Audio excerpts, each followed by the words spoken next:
isännän kissa juoppo on viisikielistä viulua soittaa. Sen isännän kissa juoppo on viisikielistä viulua soittaa. Ylös alas kun sävelet vaihtelee, välin hyrisee, välin vinkaisee, välillä vain olla koittaa.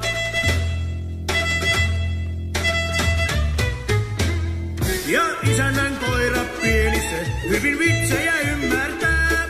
Ja isännän koira pieni se, hyvin vitsejä ymmärtää.